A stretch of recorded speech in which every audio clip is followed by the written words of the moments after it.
Welcome to this episode of Group Thinkers. Delighted today to be joined by Emily Haynes from the Chronicle of Philanthropy. Emily, how are you? I'm good. Today is my last day in the office before vacation, so very good. Excellent. Excellent. And you chose to spend that time with us, and so hopefully we can keep you from having that senioritis and rush to get out. Also joining us today, Ronnie Richard making an appearance to help us navigate through the conversation and keep us honest to the facts that we're talking about with respect to Gen X. Ronnie, good to see you. And I'm just getting back from vacation, so getting right back into it now. That's true. That's true. So this is great, Emily. Thank you so much for being a part of this chat today. You know, we're in the midst of a series of episodes and sessions talking about Gen X. And so, you know, really as a part of that, one of the things that we want to dive into today is around monthly giving and monthly giving through the lens of a younger donor base. Monthly giving is something that is has either lost its meaning among some nonprofit marketers because it's turned from buzzword into meaningless word. Is somewhere in between that to an expectation to something that everyone aspires to have, and not everyone knows how to master it. So very interested to get into it with you. But just at the outset, always like to start with having our guests share their journey. And so talk to us about your path and what led you to the Chronicle, how you got there, and your focus there. Sure. So I actually started my career in nonprofits. I had always hoped to get into writing, into reporting, but I graduated from college in 2013, so that makes me a millennial. So I had to do my research on Gen Xers because it's not my lived experience. But yeah, so the job market was pretty bad and it was like rough going for a while there. So I had a super circuitous route, worked at nonprofits. I was an editor. After that, I moved over to our local public radio station, so another nonprofit. I managed a podcast incubator there, did some editing for our hyperlocal news site, DCist. And then after that, I moved over to the Chronicle and was overjoyed to be in a newsroom and to be able to cover a world that I had worked in and had kind of found a little baffling. And so it's been pretty rewarding to dig into that more. And my focus at the Chronicle is nonprofit fundraising. So I will report on other stuff, but my primary beat is fundraising. Which is, as you know, a weird world. So it's very hard to get to know it. Yeah. It is. It is. Even whenever I share with someone that, I worked for a marketing firm that works exclusively with nonprofits, it's the Wizard of Oz scene of the horse of a different color. Like it doesn't exactly, like, it takes them a second to figure out because it is such an interesting space. And yeah, I mean, I think that your perspective on these topics today is going to be so valuable because of the view that you have of the nonprofit fundraising landscape. And I love that you are coming to us from the newsroom mentality. Ronnie is a recovering journalist, and I have some journalism in my blood as well. And so I think we all have this kind of interesting way at looking at this topic. And so, yeah, as you know, we published this study on Gen X, and really, Emily, the idea behind it was that in our conversations, both direct conversations and then overhearing the conference conversations and the lobbies and that sort of thing, is that historically and especially amongst legacy nonprofits, there's been such great attention towards an older demographic. And so not even getting into the labels of generations, but just an older, matured donor demographic. And so, that is the foundation for so many folks' direct mail programs. And then as the last 10, 15 years have unfolded and the 2 decades plus now of digital, there's been this massive turn of the head towards the millennial audience. And I think that coincides with the rise of discourse around millennials entering the workplace and all of the things around that. So there's this legacy connection and this desire to grow millennials, and just so happens, as is apropos for Gen X, they're overlooked, right, as a part of it. And so, really, our central thesis was, well, we want to find out what they think, what Gen Xers think, how they compare themselves, how they think about philanthropy, how they think about diving into supporting nonprofits, whether or not that's with their time or especially with their dollars. And so that was the idea that came out of the study. I know you've had a chance to dig into the study, and so excited to chat with you about it today. I want to start, though, not getting too much into what we found, but I just want to start and have you set the stage around monthly giving and talk to us about monthly giving as a subset of or as a part of nonprofit marketing. How important is it right now? What's the outlook on monthly giving? Just give us a little bit of an overview there. Absolutely. So, monthly giving kind of has really hit its stride over the last decade. It was fairly new about 10 years ago. And since that time, there's been a lot of data demonstrating what kind of assistance it can give a nonprofit towards its bottom line. A lot of nonprofits like monthly giving programs because they provide basically donations that you can count on. Everyone knows that people tend to give at the end of the year, but you don't know what's going to happen in the life of your donors. Like, think about 2020 when you were planning your budget in 2019. You had no idea what was coming down the pike for us. So knowing that you have a certain number of monthly donors in the bank giving a certain amount of money can help nonprofits form a budget that they can actually depend on. Because so many nonprofits, especially small nonprofits, still are really in the margins every month, just kind of trying to make it through. So, like I said, last year we really saw it come into play because monthly giving programs are really helpful during times of crises.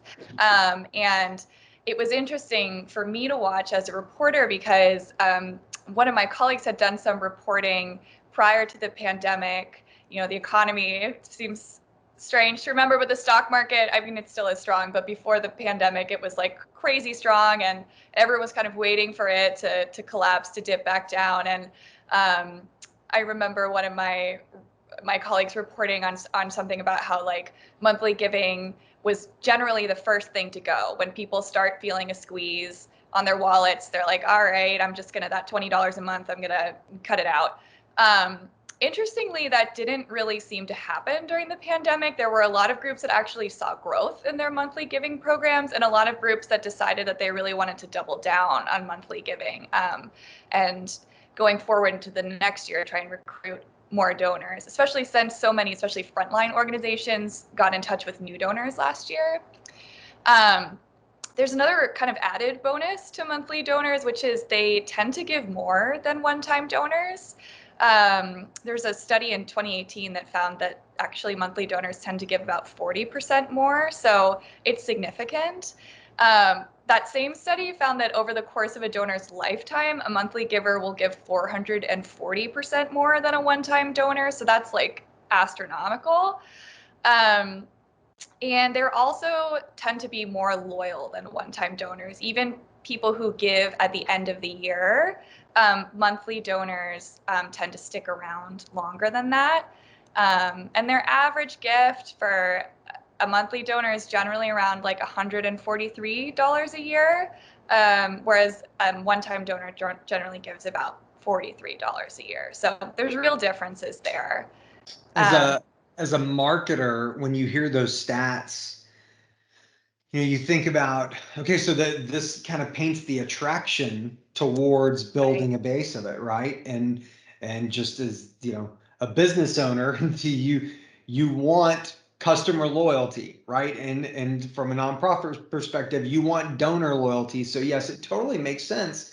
And maybe as I think about historically, we've heard folks refer to it as mailbox money, or people that set it and forget it. And I think that paints too much of a passive label on those that give monthly, versus the idea that no, they're actually more valuable, and they're more loyal, and they're more bought in, that they're actually far more active versus a passive, easy thing to get them to do. Yeah, that's an interesting distinction. And you'll find that some monthly giving programs will kind of have special outreach geared towards their monthly donors. So it could be something as simple as like the monthly thank you gift or letter to a monthly donor has like a special letterhead. They could call you something different. You're not a donor, you're a sustainer. Or sometimes organizations will send feedback forms to monthly donors, knowing that they are more engaged and they want to make them feel a little more valued. Totally. So definitely important. And as you said, we saw that monthly giving hold through the pandemic. Actually, an area where a lot of organizations grew was by taking on those donors through the pandemic. But it's not easy. I've been a part of multiple conversations and plans and campaigns with organizations to help launch a monthly giving program. And again, as I mentioned, that idea of something that every nonprofit marketer aspires to. So what are you seeing across the landscape as the better practices, the most current and relevant practices to get potential donors to sign up and give monthly? I mean, honestly, most fundraisers will say that the first place to start is just talking about it all the time. So, like in any outreach that you send to your supporters, just mention that monthly giving exists. Because there are still nonprofits that are building their programs. We can pretty safely assume right now that there is a way to donate online to every nonprofit, but you still can't really assume that every nonprofit has a monthly giving program. So you have to let them know. That's the first thing, even though it's super obvious. Other people say also a good tactic is to kind of start by targeting your most loyal donors first. So often the most successful monthly donor programs come from departments that have a really good sense of their donors. So they can break down the data. They can see like, these are the donors who give year over year, and do individual outreach to them and just talk to them about the program and try and sell it to them.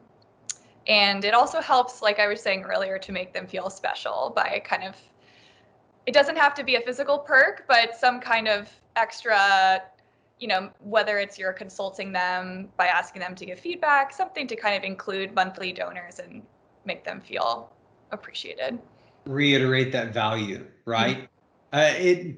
It does seem super obvious, but it's also super overlooked to not talk about it all the time, right? So, I mean, it's just about setting the expectation that this is not just a way, but a preferred way.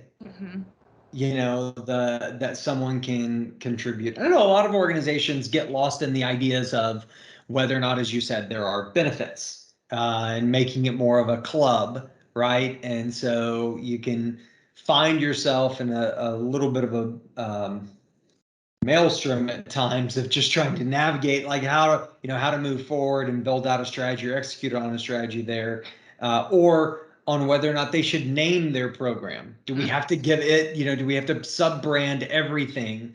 And all of those for me are distractions to just make it obvious, make it preferred, and talk about it all the time. And like you said, that's I remember a conversation with Erica Vosdorp, who is a well-known nonprofit marketer. She has actually written the book or two books on monthly giving for nonprofit marketers. And so she would say that, just chipping away, making it something that you're constantly picking at, and just kind of trying to reiterate as an offer, as an opportunity. Super, super important there. And sometimes the obvious things are the things that we need to focus on the most, right? Right. I think it is important to say though that, like you were saying, it is a matter of kind of just chipping away at it. And I think why, even though, there's real data on the value of monthly giving, it can still be a hard sell because it doesn't come quick. And so you really need, a lot of fundraisers will say you need that institutional buy-in to have the patience, to have just kind of like a kind of like squirrely first year, and then like hopefully kind of get the wheels under you. So, it's clearly awareness is a huge part of it, talking about it. How much, intentional awareness of talking about it, but then how much does the fact that we're seeing monthly subscriptions rise in so many other things? You've got Netflix and Disney Plus and monthly subscription boxes. Is that contribute, you think, to the awareness for the donor that's out there and such a common practice now? I think it certainly is making donors more comfortable with the idea of monthly payments. We don't question so much the kind of small monthly payments when we look over like our credit card statements every month. You'll hear fundraisers talk all the time about the subscription economy and how donors, because they're also consumers, are really attuned to that. But I don't know. I mean, I haven't seen any studies. I haven't spoken with anyone that's explicitly said, I want to look into monthly donating because I assume it exists because, I pay for Netflix or Spotify or something every month. So I'm not sure if people, I can't say, conclusively that people are connecting the dot, but I think certainly people are more comfortable with the idea because of that, because of the subscription economy. I wonder if the dot is being connected, right? Meaning, like to your point, it's not that I don't know that people are choosing, hey, I just signed up for BarkBox, so I'm also going to sign up for monthly giving. But I do think that um, the adoption of digital payments Mm-hmm. and the improvements in user experience from devices and logins, etc., all contribute to the ease of converting into a monthly donor. So just to even frame it more closer to home, recently, moved into a new house, and we had new Wi-Fi, so I had to reconnect every TV and then sign into every app on every TV. And the ease of doing that now versus even like 2 years ago, where I don't have to use the remote to get to a QWERTY keyboard to scroll all the way over, to be able to go to a landing page and put in authorization code and it automatically signs in. Little things like that as an individual, as a consumer, make digital adoption so much easier. So therefore, when I'm confronted with something like, would you like to make this gift recurring every month? We'll easily charge your Apple Pay or whatever that is. It just comes more natural, I think. Mm-hmm. Yeah, I mean, I think, we're all getting more comfortable with things happening digitally. And so I remember even I used to like, if I was going to make a purchase over like $100, I used to like never do it on my phone. It's the same thing, right? But for some reason, like it just felt like, oh no, I need to be in front of a computer to do this. And now like I do it. Yeah. Right, right. Although I do miss the days where we got out the paper and had the credit card machine that you Oh, you yeah. did the Yeah, sliding I machine, had jobs where I had to do that. right? Yeah. Pretty And the satisfying. the best was doing that in a taxi cab, like Yes. because it didn't feel like it connected for a cab to pull out the machine and do the old slide and give me the carbon copy. But in any event, so drawing it to drawing this conversation of monthly giving to Gen X specifically. As you mentioned, so we've had a lot of fun with the self-identification as a part of these conversations, and you've self-identified as a millennial. Yep. We appreciate that. Self-identifying as a part of the young Gen X cohort. And so, but, maybe if you could speak to why you feel or don't feel that Gen Xers in particular are a good fit and good target for nonprofits to look at as a monthly giving audience. Right. I mean, we were just talking so much about convenience and ease. And for Gen Xers in particular, that's huge because if you think about folks that belong to Gen X, they're usually like they're really at the point where they're really advancing their career. So they're working a ton, and often they're parents of young kids. And so they're super busy and they don't really have time to like go to meetings with fundraisers or read through your monthly email newsletter. Like they're just not going to do that. And monthly donating is perfect for them because, like we were talking about at the outset, they don't have to do everything every month. Now, we know that Gen Xers are more skeptical. We know that they prefer to do their own research on charities. So that doesn't mean that they're not going to do some legwork to start. Like they probably are, I think, where was it? There was some study that was saying some of their preferred ways to vet organizations. Usually they usually rely on the organization's website, but a lot of times like nearly a quarter of Gen Xers in one 2018 study said that they would go to charity review sites to vet organizations too. So they'll do all that work.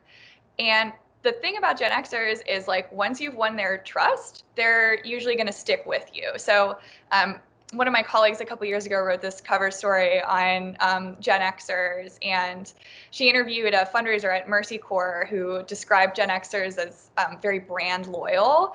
And so once they've determined like, okay, nonprofit X has proven to be based off of their Charity Navigator rating, the impact metrics that they've shared, that like my dollar will go far with them, like I'm on board, I'm going to support them over the long haul.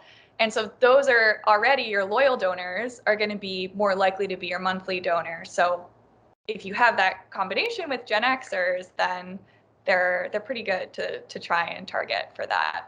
And then you can also sell them on, look how easy it is. Yeah, I think the digital part we were just talking about plays a role in it too, because when we look at the study itself, we look at the baby boomer generation, only 20% of them said they first saw an appeal online. And then you move into the older Gen X, they say 34% first saw it online. Younger Gen X, 46%.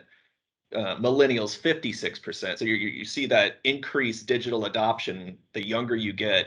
And so that kind of puts Gen X, probably more a little bit younger Gen X, in that perfect wheelhouse for, using these digital tools and signing up for monthly giving. Mm-hmm. Definitely. Yeah, I think it's I've been thinking a lot about, especially with the older Gen X pod that we looked at as a part of the study, and then trying to just relate it to the things that I see nonprofits doing in their marketing. And so, you have organizations that are testing other ways to acquire donors, even through direct mail. So getting away from or testing against labels for a different audience. So labels might be a soft premium or a freemium that works really well with boomers and the silent generation. Maybe there's a different acquisition method for a younger generation. On another episode, we visited with a former head of marketing and communications and fundraising development for the National Park Foundation, and they have used as a part of their acquisition a map that includes all the national parks, right? And so it's an involvement device that allows you to see that landscape. And so again, you're using a traditional channel, but you're taking and inserting in some way to engage and involve that might be more relevant for that target audience versus what might be more relevant for an older target audience. And I do think that digital adoption is a big part of it, Ronnie. I think that there are other things that we can do, particularly for that older Gen X who was before the digital divide and you're in the massive rise of the internet, to still connect with them in a very relevant way. We don't have to treat them just like we treat our boomer and silent gen audience. Mm-hmm. So as we think through the things that can help us target Gen Xers, there's also no-nos, right? And pet peeves or things that might be a hurdle for someone in Gen X to convert. You mentioned skepticism, and I think skepticism is definitely a major hurdle. But what other hurdles do you see, both from your experience on the nonprofit side, but now also as you look across the landscape? What are the things that nonprofits could do better to connect with this younger audience? Absolutely. I mean, just to start off, like many nonprofits just ignore Gen Xers, which it seems to be kind of Gen X's lot in life. And, no one likes to be ignored. So I think it makes sense. Baby boomers were such a huge generation, and then the millennials we're not that far behind Gen Xers. So I think just some nonprofits kind of get distracted by like the shiny new object and like the huge wealthy group of people, and forget that there's actually a group of folks that are growing their wealth. They're about to inherit a lot of wealth. A lot of them are self-made. A lot of them, are more interested in giving now than maybe was previously the norm. And so that's step one, is don't ignore them. They've had enough of that. And I think your study found that they really do feel ignored, and they would prefer that people remembered them. And another thing that nonprofits can do is really pitch their mission and their impact very hard. So nonprofits or Gen Xers don't want to just give their dollars unrestricted. That's a really hard sell. But the thing is, monthly donating programs, that's unrestricted dollars, and nonprofits really depend on it. So you kind of have to work twice as hard. And we already talked about how Gen Xers are going to do their research. So nonprofits, they need to know that. So make sure that your website has stuff that is going to stick out to Gen Xers, something like impact metrics, something that will kind of give a sense of, if you give X amount, what kind of impact will you make? And then when you're pitching a Gen Xer, really mention those hard numbers, talk to them about what kind of difference they can make. And also, we talked earlier about how busy Gen Xers are right now, both with their careers and their families. So, some of my colleagues have reported on the way that Gen Xers will email with each other. It's like very common to just be like one word, like yes, no, which, is hard. I know I've had like Gen X bosses before at previous jobs where I've been like, yes to which question that I asked you, so it's not always the easiest thing. But just know that that's how they prefer to be communicated with. And so, like I was saying earlier, your lovely quarterly email newsletter might not be the best way to reach them. Think about a punchier way that you can get your impact across. And then also remember that Gen Xers, because they're building their wealth, because maybe they have a mortgage payment, they have childcare costs, a lot of times they're still paying off student debt, big student debt payments.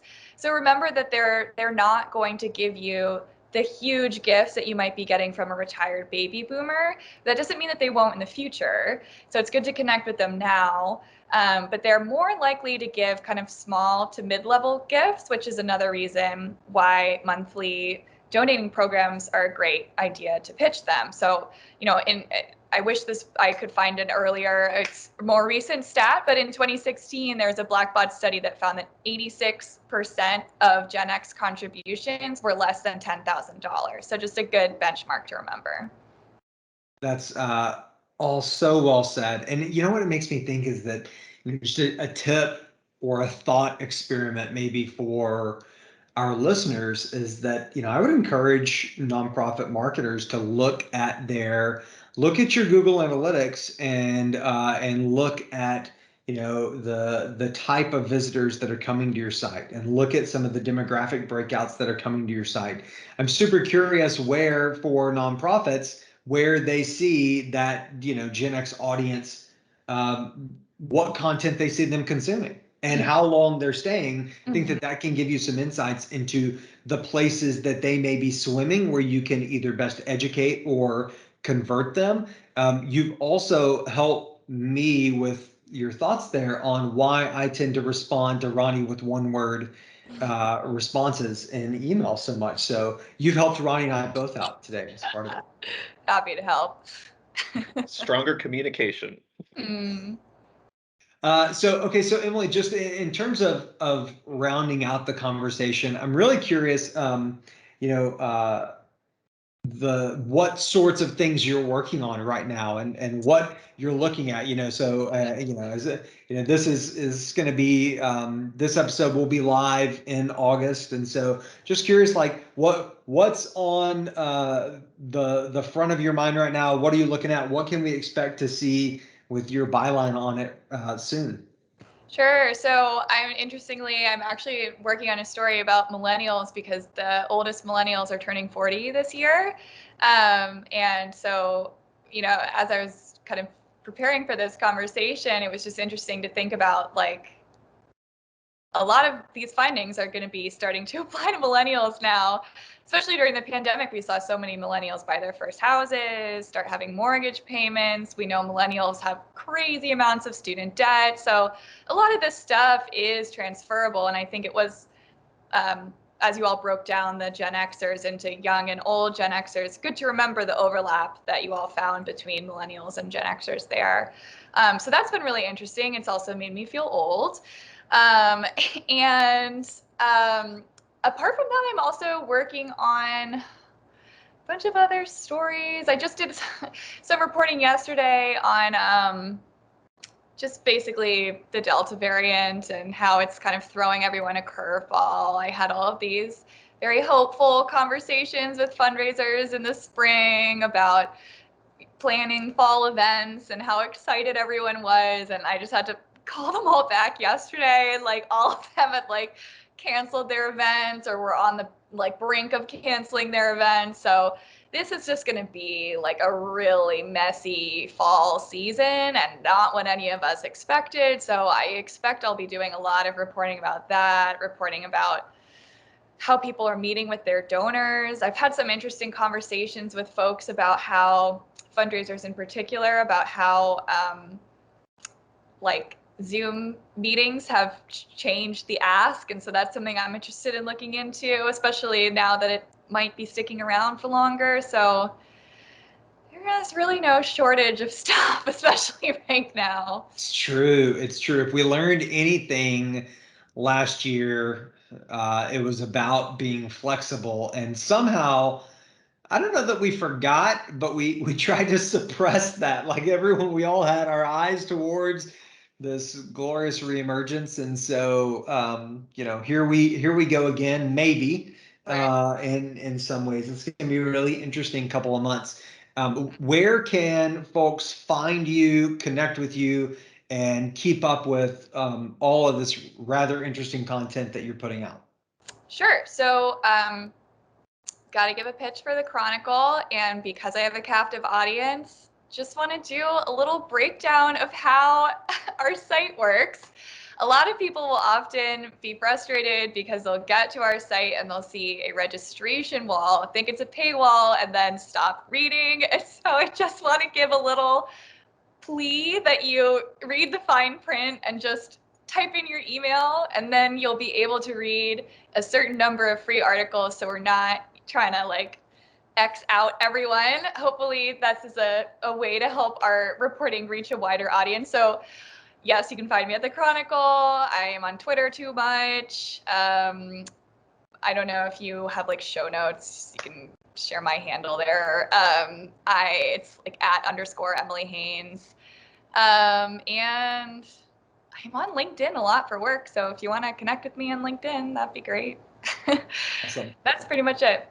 Very cool. We will we'll most certainly add your handle in and tag it on the episode promotion and where we talk about it. Emily, it's been a lot of fun chatting with you, and really do appreciate the work that you do. And I'm going to double plug what you said about the Chronicle. Here's the thing: is that all three of us have worked in some way related to the news space, and so I'm not afraid to tell our listener base or those who are watching the video that, hey, if you appreciate the content, then it's probably worth contributing. And since we all work in the nonprofit space, we shouldn't be hard-hearted towards giving to something like that. So certainly give your email address, and then strongly consider the value of subscribing. So there you go. Appreciate that plug.